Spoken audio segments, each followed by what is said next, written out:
Dear viewers, learning is a key process in human behavior. All living is learning. If we compare the simple, crude ways in which a child feels and behaves with the complex modes of adult behavior, his skills, habits, thought, sentiments and the like, we will know what difference learning has made to the individual. The individual is constantly interacting with and influenced by the environment. This experience makes him to change or modify his behavior in order to deal effectively with it. Therefore, learning is a change in behavior influenced by previous behavior. As stated above, the skills, knowledge, habits, attitudes, interests and other personality characteristics are all the result of learning. Learning is defined as any relatively permanent change in behavior that occurs as a result of practice and experience. This definition has three important elements. Learning is a change in behavior, better or worse. It is a change that takes place through practice or experience, but changes due to growth or maturation are not learning. This change in behavior must be relatively permanent and it must last a fairly long time. All learning involves activities. These activities involve either physical or mental activities. They may be simple mental activities or complex, involving various muscles and bones. So also the mental activities may be very simple, involving one or two activities of mind, or complex, which involve higher mental activities. What activities are learned by the individual refers to types of learning. For example, habits, skills and facts. There are different types of learning. Let us discuss about some of the types of learning. Non-associative learning. Non-associative learning refers to a relatively permanent change in the strength of response to a single stimulus due to repeated exposure to that stimulus. Changes due to such factors as sensory adaptation, fatigue or injury do not qualify as non-associative learning. Non-associative learning can be divided into habituation and sensitization. Habituation is an example of non-associative learning in which the strength or probability of a response diminishes when the response is repeated. The response is typically a reflex or unconditioned response. Thus, habituation is to be distinguished from extinction, which is an associative process. In operant extinction, for example, a response declines because it is no longer followed by reward. An example of habituation can be seen in small songbirds. If a stuffed owl is put into the cage, the birds initially react to it as though it were a real predator. Soon the birds react less, showing habituation. If another stuffed owl is introduced, the birds react to it again as though it were a predator, demonstrating that it is only a very specific stimulus that is habituated to. Sensitization is an example of non-associative learning in which the progressive amplification of a response follows repeated administrations of a stimulus. An everyday example of this mechanism is the repeated tonic stimulation of peripheral nerves that will occur if a person rubs his arm continuously. After a while, this stimulation will create a warm sensation that will eventually turn painful. The pain is the result of the progressively amplified synaptic response of the peripheral nerves, warning the person that the stimulation is harmful. Sensitization is thought to underlie both adaptive as well as maladaptive learning processes in the organism. Now, let us see about associative learning. Associative learning is the process by which an association between two stimuli or a behavior and a stimulus is learned. The two forms of associative learning are classical and operant conditioning. In the former, a previously neutral stimulus is repeatedly presented together with a reflex eliciting stimuli until eventually the neutral stimulus will elicit a response on its own. In operant conditioning, a certain behavior is either reinforced or punished, which results in an altered probability that the behavior will happen again. We have already seen about operant conditioning and classical conditioning in detail in our lessons. Let us now see about imprinting. Imprinting is a kind of learning occurring at a particular life stage that is rapid and apparently independent of the consequence of behavior. In filial imprinting, young animals, particularly birds, form an association with another individual or in some cases an object to which they respond as they would to a parent. In 1935, the Australian zoologist Conrad Lorenz discovered that certain birds will follow and form a bond with a moving object shortly after hatching. Under normal conditions, the object is the mother. Thus, imprinting has a survival value because it ensures that the young birds will not wander off away from their mother's protection. Under experimental conditions, however, the young hatchling will imprint on just about any moving object, even human beings, particularly if the object makes sounds. Let us now discuss about play. Play generally describes behavior which has no particular end in itself, but improves performance in similar situations in the future. Play is generally seen in younger animals, suggesting a link with learning. However, it may also have other benefits not associated directly with learning, for example, improving physical fitness. Play, as it pertains to humans as a form of learning, is central to a child's learning and development. Through play, children learn social skills such as sharing and collaboration. Children develop emotional skills such as learning to deal with the emotion of anger through play activities. As a form of learning, play also facilitates the development of thinking and language skills in children. There are 5 types of play: sensory motor play or functional play, characterized by repetition of activity. Role play occurs from 3 to 15 years of age. Rule based play, where authoritative prescribed codes of conduct are primary. Construction play involves experimentation and building. Movement play or physical play. These 5 types of play are often intersecting. All types of play generate thinking and problem solving skills in children. Children learn to think creatively when they learn through play. Specific activities involved in each type of play change over time as humans progress through the lifespan. Play as a form of learning can occur solitarily or involve interacting with others. Now let us discuss about enculturation. Enculturation is the process by which a person learns the values and behaviors that are appropriate or necessary in the culture by which he or she is surrounded. Parents, other adults and peers shape the individual's understanding of these values. If successful, enculturation results in competence in the language, values and rituals of the culture.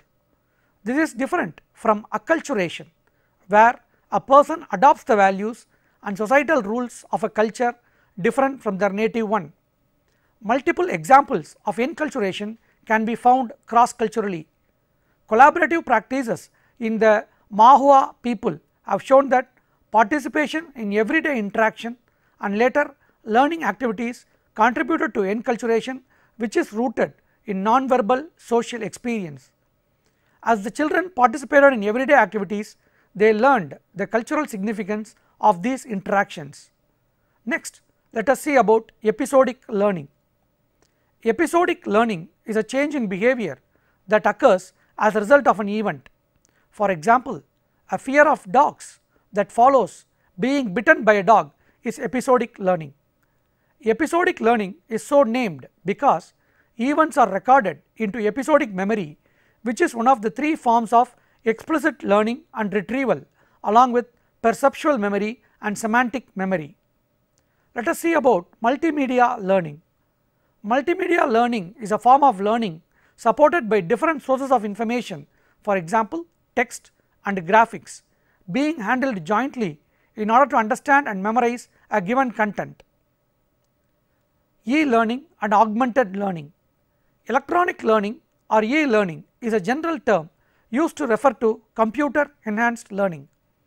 A specific and always more diffused e-learning is mobile learning, which uses different mobile telecommunication equipment such as cellular phones.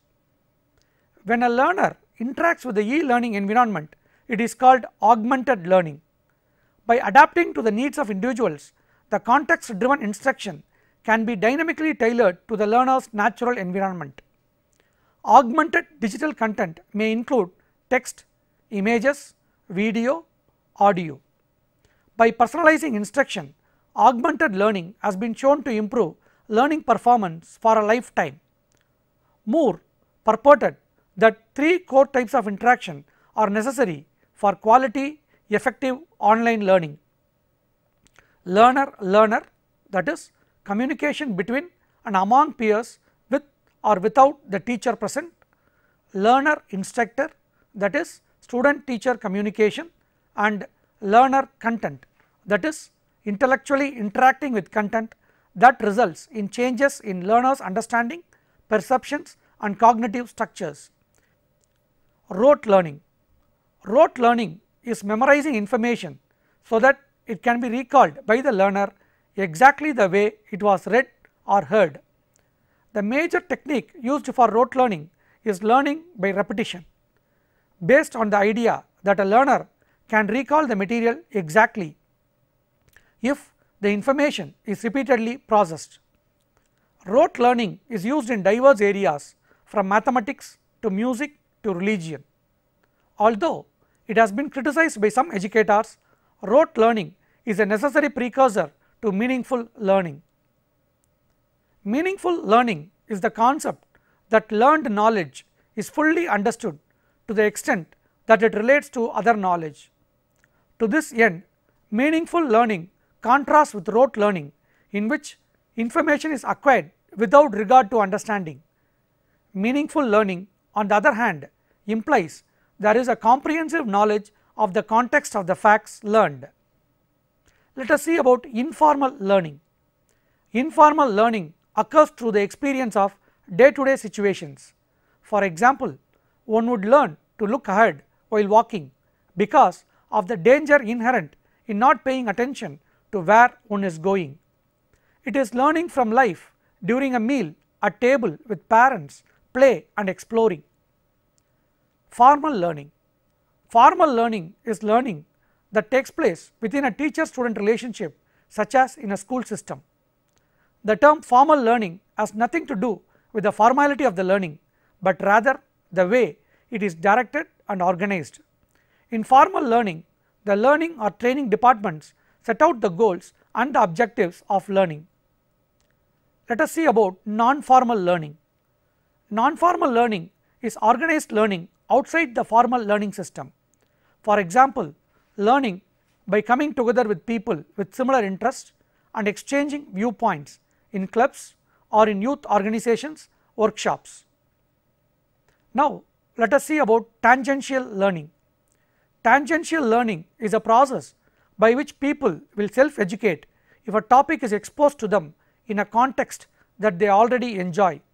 For example, after playing a music-based video game, some people may be motivated to learn how to play a real instrument, or after watching a TV show on book review, some people may be inspired to read the original work. Self-education can be improved with systematization. According to experts in natural learning, self-oriented learning training has proven to be an effective tool for assisting independent learners with the natural phases of learning. Next type of learning is called as dialogic learning. Dialogic learning is a type of learning based on dialogue. It is typically the result of egalitarian dialogue. In other words, the consequence of a dialogue in which different people provide arguments based on validity claims and not on power claims. The next type of learning is called as the incidental learning. This type of learning is not planned by either the instructor or the student, but occurs as a byproduct of another activity, which may be an experience, observation, self-reflection, interaction, unique event, or common routine task. Learning which happens in addition to or apart from the instructor's plans and the student's expectations.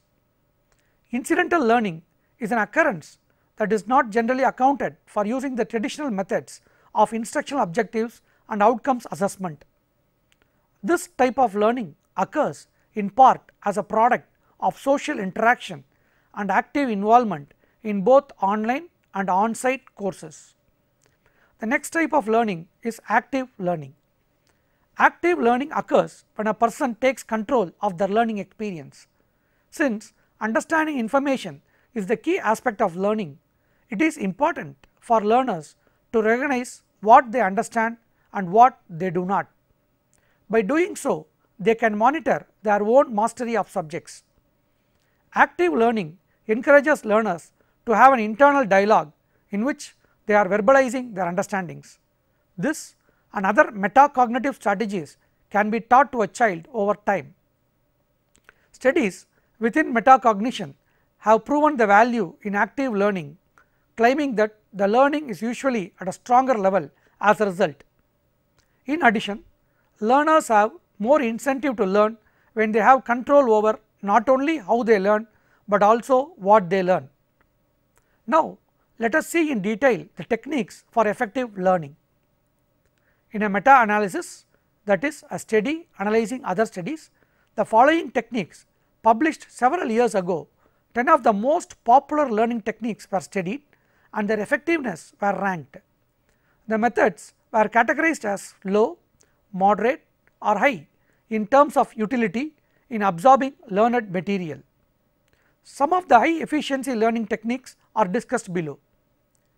Practice testing and distributed practice received a high utility assessment because they benefit learners of many age groups and abilities and have been shown to boost academic performance across a multitude of testing conditions and testing materials. Additionally, high utility study methods do not require extensive training in relation to their gained benefits. Practice testing has been lauded by learning experts as one of the best ways to retain information. Practice testing has over 100 years of research to back up its effectiveness. Simply put, it works. Practice testing does not need to actually be an actual test and in a testing environment. In actuality, you can test yourself anytime, anywhere and with anything. You can test yourself in your head by asking yourself questions and answering them. You can also test yourself by using flashcards. You can test yourself by doing practice problems without the aid of notes or textbook material. And yes, you can test yourself by setting yourself up in a testing environment. Two theories have been put forth as to why testing works.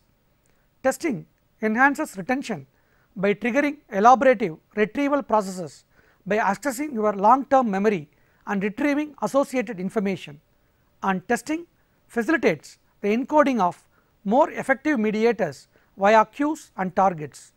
Additionally, recent evidence suggests that practice testing also improves the ability of students to mentally organize their knowledge and thereby increasing the speed and efficiency of the information retrieval process. Practice testing is highly effective because it is reasonable with time demand, does not take a whole lot to learn how to do, and works for all types of tasks and subject. The next method is called as the distributed practice. Distributed practice is the method of dividing your studies over time intervals rather than doing it in one large chunk. This is why cramming for tests does not work. Studies have repeatedly shown that distributed practice is better for material retention and absorption. The reason distributed practice works is because it gives the brain time to absorb the information by switching back and forth between focused and diffused mode of thinking. the evidence is pretty clear that spacing your studies is important to remembering what you learn. Now let us see about the moderate efficiency learning techniques. Elaborate interrogation, self-explanation and interleaved practice received moderate utility assessments. Elaborative interrogation is the process of asking yourself why in an attempt to understand concepts. For instance, if you are learning about E is equal to mc squared, a starting question you may ask yourself is why does E equal mc squared. This method is extremely simple to use and require no training. However, it does require some familiarity with the topic to be effective. This method is particularly efficient with time, as one study on self-paced learning showed that elaborative interrogation took 32 minutes compared to 28 minutes for the reading only group. This is particularly good news as reading is generally monotonous. Thus, elaborative interrogation done during reading can enhance learning by taking away the monotony. However, the thing is that elaborative interrogation is rather limited in its application. Its application is limited to answering factual statements such as the E is equal to mc squared statement. Self-explanation. Self-explanation is a close relative of elaborative interrogation. This method involves the participant explaining and recording how one reaches an answer or conclusion. This is actually a popular method for solving abstract problems and similar to the requirement in many maths classes to show your work. This was found to be more effective when done during the initial learning stage instead of after learning. A strength of this learning strategy is that it can be applied to a whole variety of tasks and subjects. However, studies show that this method does require some training and is one of the more time consuming methods of study. Interleaved practice. Interleaved practice is when the student studies the topic at hand, but also blends the study with previous topics or concepts at the same time. For instance, if a student is learning the concept of polynomials this week in algebra, but learned about simplifying algebraic equations and solving inequalities the previous couple of weeks, then interleaved practice means that the student should spend most of his time studying polynomials, but also spend a fair amount of time simplifying algebraic equations and solving inequalities. Low efficiency study methods. Summarization, highlighting or underlining or marking, mnemonics, imagery use for text learning and rereading all received low efficiency grade in the meta study. Highlighting, underlining and marking materials. Highlighting is one of the most popular methods for students in college. Although an extremely popular method of learning, highlighting ranked rather low on the study's utility scale.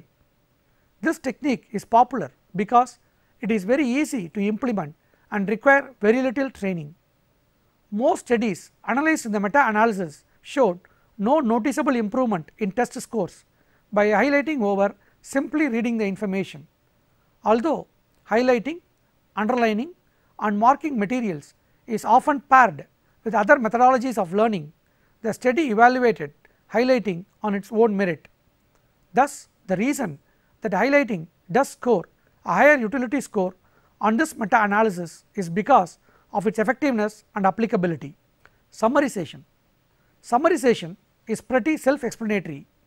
It is the process of summarizing a section of chapter you are trying to learn. In theory, this method should work because it involves extracting the gist and higher level meaning of learned text, which is important to understanding concepts. Results from multiple studies seem to indicate that summarization helps with performance on generative measures, but do not help when it comes to multiple choice questions or other questions that do not require the student to produce information. Thus, summarization is better suited for tests that involved in the production of information rather than tests that rely on recognition of concepts. Summarizing was found to be effective for those already adept at summarizing. The quality of the summary matters. summaries that include more information and were linked to prior knowledge were shown to do better. The quality of the summary had a huge effect on the effectiveness of the summarization, from no effect to highly effective. Summarizing was found to be more beneficial than rereading, highlighting and underlining. Rereading is another popular technique used by students. Theoretically, rereading improves learning because it increases the total amount of the information encoded regardless of the kind or level of information contained within the text. However, when rereading was compared to other methods of learning, rereading did not fare well. Although rereading requires no training, the amount of time spent reading does not give a favorable return on investment. The meta-study showed that there is in fact a diminishing return on investment after the first rereadings, as students gain very little after the first rereading. Keyword mnemonics. The idea of mnemonic device is to develop mental images and associations with a word or term. There is a tremendous amount of evidence that shows mental imagery is a powerful form of learning. Positing that mental imagery is great for things such as learning new foreign vocabulary, medical terminology, definition of words, minerals and their attributes, scientific definitions. However, the authors found that the method was lacking when it came less concrete ideas or words. The limited applicability of the method is the main reason for its low utility. Imagery use for text learning. This method is different from keyword mnemonics, as this method forms a mental image of a whole sentence or concept instead of a single keyword. Developing images can enhance mental organization or integration of information in the text, and idiosyncratic images of particular reference in the text could enhance learning as well. Moreover, using one's prior knowledge to generate a coherent representation of a narrative may enhance general understanding of the text. If so, the influence of imagery use may be robust across criterion tasks that tap memory and comprehension. However, the research suggests that the method is rather limited in nature. This method, like the keyword mnemonics method above, does require some training to do effectively. Studies of imagery use have only been limited to text that is rather easy to imagine and not abstract concepts such as topics that are more mathematical and scientific in nature. But even studies with image friendly reading shows that the results are a mixed bag. Some studies show students benefited while others did not. In summing up, remember, these 10 study methods were analyzed on its own merit, not when they are combined with other methods. To have an effective strategy for studying, it is best to combine several methods together. Dear student teachers, in this lesson we have seen so far about different types of learning and the techniques for effective learning. Thank you.